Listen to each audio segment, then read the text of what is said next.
नमस्कार। आज हम स्टार्ट करेंगे BSc part first paper third और उसमें हम देखेंगे लिक्विफिकेशन ऑफ गैसेस, गैसों का द्रवण। हम ये पहले पढ़ चुके हैं कि गैसों को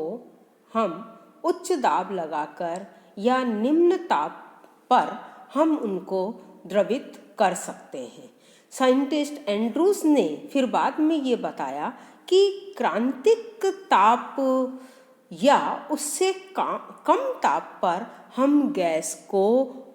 केवल दाब लगाकर द्रवित कर सकते हैं। तो इस प्रकार गैसों के द्रवीकरण में गैसों को क्रांतिक ताप या उससे कम ताप पर ठंडा करते हैं और उसके बाद हम उस पर उपयुक्त दाब लगाकर गैस को द्रवित कर सकते हैं। तो इसमें जो द्रवीकरण में जो हम मेथड यूज़ करते हैं उसके लिए जो हम थ्योरी काम में लेते हैं वो मुख्य रूप से दो है। एक तो गैस में उपस्थित इंटरमॉलिक्यूलर फोर्स ऑफ अट्रैक्शन के विरुद्ध हम गैस का एक्सपेंशन कराते हैं और दूसरा गैसों द्वारा कुछ हम एक्सटर्नल वर्क कराते हैं और इन थ्योरी के बेस पर हम गैस को द्रवित कर सकते हैं, उनको लिक्विफाइड कर सकते हैं। अब हम इसकी अलग अलग मेथड देखेंगे लिक्विफिकेशन का और उसमें जो सबसे पहले मेथड है वो है कूलिंग बाय फ्रीजिंग मिक्सचर यानी हिम मिश्रण द्वारा शीतलन। तो उसके लिए जो हम हिम मिश्रण काम में लेते हैं, जैसे हिम मिश्रण जैसे हम काम में लेते हैं बर्फ़ और उसमें NaCl, बर्फ़ प्लस NaCl, बर्फ़ प्लस CaCl2, बर्फ़ प्लस KOH और ठोस CO2 और ईथर, ये सारी गैसों के द्रवण के लिए काम में लाए जाते हैं ये सारे हिम मिश्रण, और जिनके की क्रांतिक ताप बहुत कम नहीं होते हैं। तो साइंटिस्ट फेराडे ने कुछ गैसेस जैसे CO2, H2S और SO2, इन गैसेस को इस मेथड के द्वारा द्रवित किया और उन्होंने जो एपरेटस काम में लिया वो ये है, ये एक सील पैक, यहाँ पर एक कांच की ट्यूब है जिसका की शेप इस तरह से है, ये इस तरह से ये सील पैक कांच की ट्यूब है और इस कांच की ट्यूब को एक साइड से खुला रखकर पहले इसमें हम ये रिएक्टेंट हम इसमें डाल देते हैं और उस रिएक्टेंट को फिर हम और दूसरा सिरा जो है वो हम यहाँ पर एक कंटेनर जिसमें कि हमने फ्रीजिंग मिक्सचर रखा हुआ है उसमें हम उसका दूसरा सिरा डाल देते हैं। आप फ्रीजिंग मिक्सचर हम चाहे आइस और CaCl2 लें या आइस और NaCl लें या सॉलिड CO2 और ईथर लें, वो इनमें से कोई एक फ्रीजिंग मिक्सचर हम इसमें डाल देते हैं। यहाँ हम रिएक्टेंट लेते हैं, हम इस रिएक्टेंट को गर्म करते हैं और गर्म करने से इसकी जो वेपर्स बनती हैं वो इस यहाँ से इस दूसरी आम में आ जाती है, दूसरी हिस्से में आ जाती है और फिर इस हिम मिश्रण के कारण ये ठंडी हो जाती है गैस और ये लिक्विड में कन्वर्ट हो जाती है। तो हम इसको सील पैक इसलिए कर देते हैं ताकि इसका प्रेशर बढ़ जाए, है ना, और इस तरह से उसका दाब बढ़ जाएगा और फिर ये जो वेपर्स है वो इस हिम मिश्रण में रखने से ये वेपर्स जो है वो लिक्विड में कन्वर्ट हो जाती है। तो इस मेथड के द्वारा हम इसको लिक्विड में कन्वर्ट करते हैं। फिर है cooling by Joule Thomson effects. देखिए जूल थॉमसन इफेक्ट क्या होता है ये आप पहले भी पढ़ चुके हैं। देखिए साइंटिस्ट जेम्स जूल और विलियम थॉमसन ने बताया कि यदि हम गैस को उच्च दाब से निम्न दाब की ओर फैलने दें तो ताप में कमी आती है और उसमें जो है ठंडक होती है, कूलिंग होती है और इसे हम जूल थॉमसन इफेक्ट कहते हैं, यानी जूल थॉमसन का प्रभाव कहते हैं। तो गैस में हम ये जानते हैं कि इंटरमॉलिक्यूलर फोर्स ऑफ अट्रैक्शन होता है और उसके बेस पर हम इसको एक्सप्लेन कर देते हैं कि गैस को फैलने दिया जाता है तो उनके बीच की जो दूरी है वो बढ़ेगी और उन्हें इंटर मॉलिक्यूलर फोर्स के विरुद्ध काम करना पड़ेगा और इस कार्य के लिए सिस्टम की जो मॉलिक्यूल की काइनेटिक एनर्जी में से कुछ एनर्जी लेनी पड़ेगी और काइनेटिक एनर्जी की वैल्यू कम होते ही उसमें कूलिंग हो जाएगी क्योंकि kinetic energy is directly proportional to temperature. तो इस तरह से हम इसकी कूलिंग करते हैं। तो देखिए इस मेथड में आप इसको जो है ये ध्यान से देखिए, ये एक एपरेटस काम में लिया हुआ है। ये जो है यहाँ पर ये कंप्रेसर पंप लगा रखा है, ये देखिए यहाँ पर ये कंप्रेसर पंप है, ये कूलर है और ये कंटेनर है जिसमें ये नीचे के पार्ट है लगा हुआ और इसका जो कूलर के अंदर से एक पाइप आ रहा है जो यहाँ स्पाइरल शेप में है और इसके यहाँ पर वाल्व लगा हुआ है जिसको हम एक्सपेंशन वाल्व कहते हैं। तो हम इसमें ये अच्छा देखो, ये जो हम जूल थॉम्सन इफेक्ट से जो हम यहाँ पर क्या कहते हैं कूलिंग करते हैं यानी लिक्विफिकेशन करते हैं, तो उसके लिए हम ये जानते हैं कि Ti is equal to 2A upon RB। तो Ti यानी इन्वर्शन टेम्परेचर, ठीक है, व्युत्क्रम ताप, और इसका मान होता है 2A अपॉन RB। और Ti से भी कम ताप पर ठंडी हम उसका शीतलन करते हैं तो उसके द्रवण के लिए ये आवश्यक है कि हम उससे भी कम, तो Ti से ज़्यादा टेम्परेचर पर तो वो गर्म होती है और Ti टेम्परेचर से कम टेम्परेचर पर वो गैस ठंडी होती है। तो हम यहाँ पर शुद्ध वायु, ये यहाँ से हम ये एयर जो है वो हम यहाँ कंप्रेसर की सहायता से हम इसको संपीड़ित करते हैं। संपीड़ित वायु को हम यहाँ शीतलर से भेजते हैं, कूलर से भेजते हैं, है ना, ताकि संपीड़न में हुई ताप की वृद्धि को समाप्त किया जा सके। अब इस संपीड़ित वायु को एक बारीक ये एक्सपेंशन वाल्व से गुजारते हैं और एक वायुमंडलीय दाब पर हम गैस का प्रसार होने देते हैं। तो इस तरह से जब गैस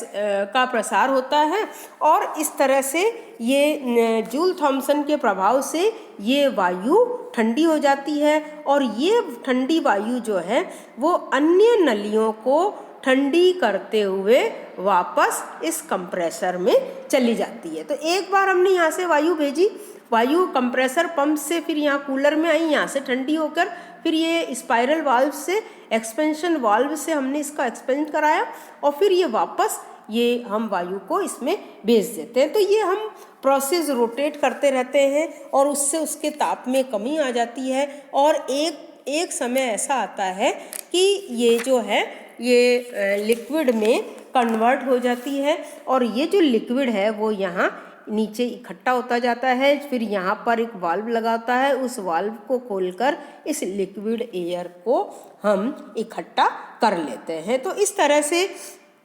इस मेथड को जो है ये साइंटिस्ट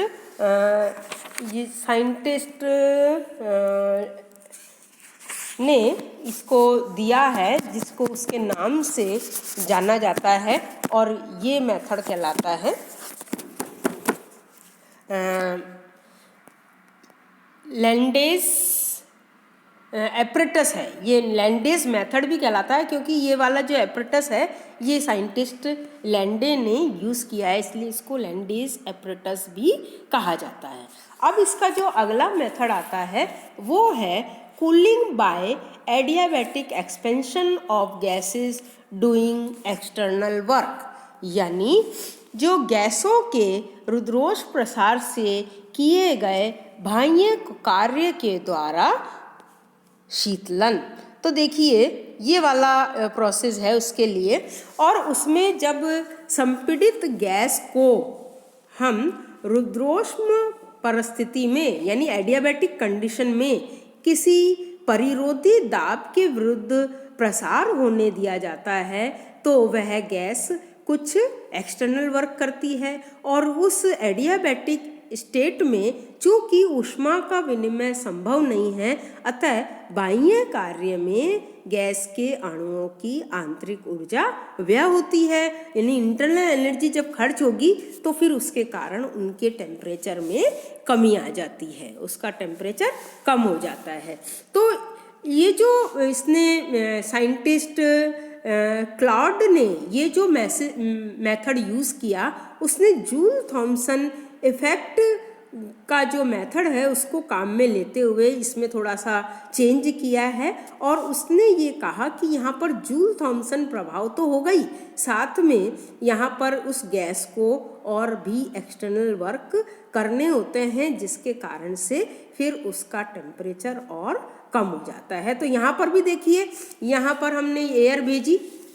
इस ये जो सेटअप है पूरा, इस सेटअप में एक्स्ट्रा क्या है, बस ये और लगा दिया है और यहाँ पर पिस्टन लगा दिया है। ठीक है, तो देखिए यहाँ से एयर भेजी, ये कंप्रेसर है, ये इस एयर को यहाँ पर कंप्रेसर पंप से हम यहाँ पर भेजते हैं, फिर ये स्पाइरल ट्यूब से फिर ये एक्सपेंशन वाल्व खोल देते हैं, इससे गैस का एक्सपेंशन होता है, फिर ये गैस इस पाइप से होके जाती है। तो इस पाइप से होके जब जाती है तो यहाँ पर ये पिस्टन को ढकेलती है। तो जब पिस्टन को ढकेलती है तो इसको काम करना पड़ता है, तो उसका टेम्परेचर कम हो जाता है, तो फिर ये रोटेट होके वापस इस पंप से होकर इधर आ जाती है। तो इस प्रोसेस से यानी हमने क्या किया कि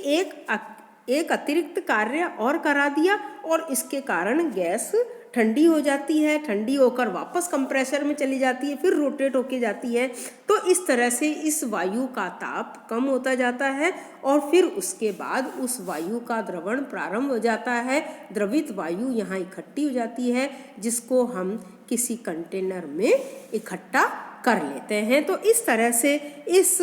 मेथड के द्वारा भी हम गैस को लिक्विड में कन्वर्ट कर सकते हैं। अब इसका जो आखिरी मेथड, इसका जो अगला मेथड है वो है कूलिंग बाय एडियाबैटिक डीमैग्नेटाइजेशन, यानी रुद्रोष्म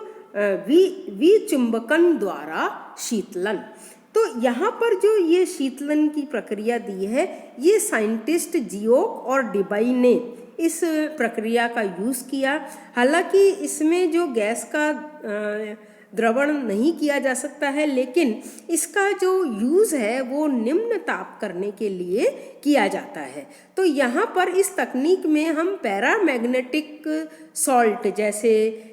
हम लेते हैं गैडोलिनियम सल्फेट या सीरियम फ्लोराइड और भी जो दुर्लभ मृदा धातु लवण लेते हैं, उनको हम पहले द्रव हीलियम द्वारा प्रबल चुंबकीय क्षेत्र की उपस्थिति में ठंडा करते हैं और फिर इस ठंडे किए गए लवण को हम एडियाबैटिक स्टेट में रखते हैं और चुंबकीय क्षेत्र हटा लेते हैं। अब इस लवण का क्या होने लगता है, विचुंबकन होने लगता है, डीमैग्नेटाइजेशन होने लगता है और उस लवण की एंट्रोपी बढ़ जाती है। तो इस अव्यवस्था के लिए आवश्यक ऊर्जा लवण के जालक से हमें प्राप्त होती है और उस कारण से उसका तापमान कम हो जाता है। तो ये वाली जो तकनीक है वो बेसिकली इस जो सॉल्ट होता है उसका टेम्परेचर कम करने में होता है। तो इस तरह से अब देखिए इसका यूज़ देखते हैं, एप्लीकेशन ऑफ लिक्विफाइड गैसेस यानी द्रवित गैसों के क्या उपयोग है। तो आधुनिक जीवन में इन द्रवित गैसों के बहुत से उपयोग है, जैसे रेफ्रिजरेटर और एसी में हम द्रव अमोनिया, द्रव कार्बन डाइऑक्साइड, द्रव मेथिल क्लोराइड, द्रव फ्रीऑन हम इत्यादि का उपयोग करते हैं। इन्हें हम प्रशीतक या रेफ्रिजरेंट कहते हैं। तो प्रयोगशाला में निम्न ताप उत्पन्न करने के लिए द्रव नाइट्रोजन, द्रव हाइड्रोजन, द्रव वायु और ठोस कार्बन डाइऑक्साइड, अल्कोहल मिश्रण आदि का उपयोग करते हैं। रॉकेट और जेट वायुयानों में ऑक्सीजन के प्रमुख स्रोत के रूप में हम द्रव वायु का उपयोग करते हैं। तो इस तरह से आपको इनके प्राकृतिक गैस, से हीलियम को पृथक करने के लिए भी हम ये द्रवीकरण विधि का उपयोग करते हैं। Thank you.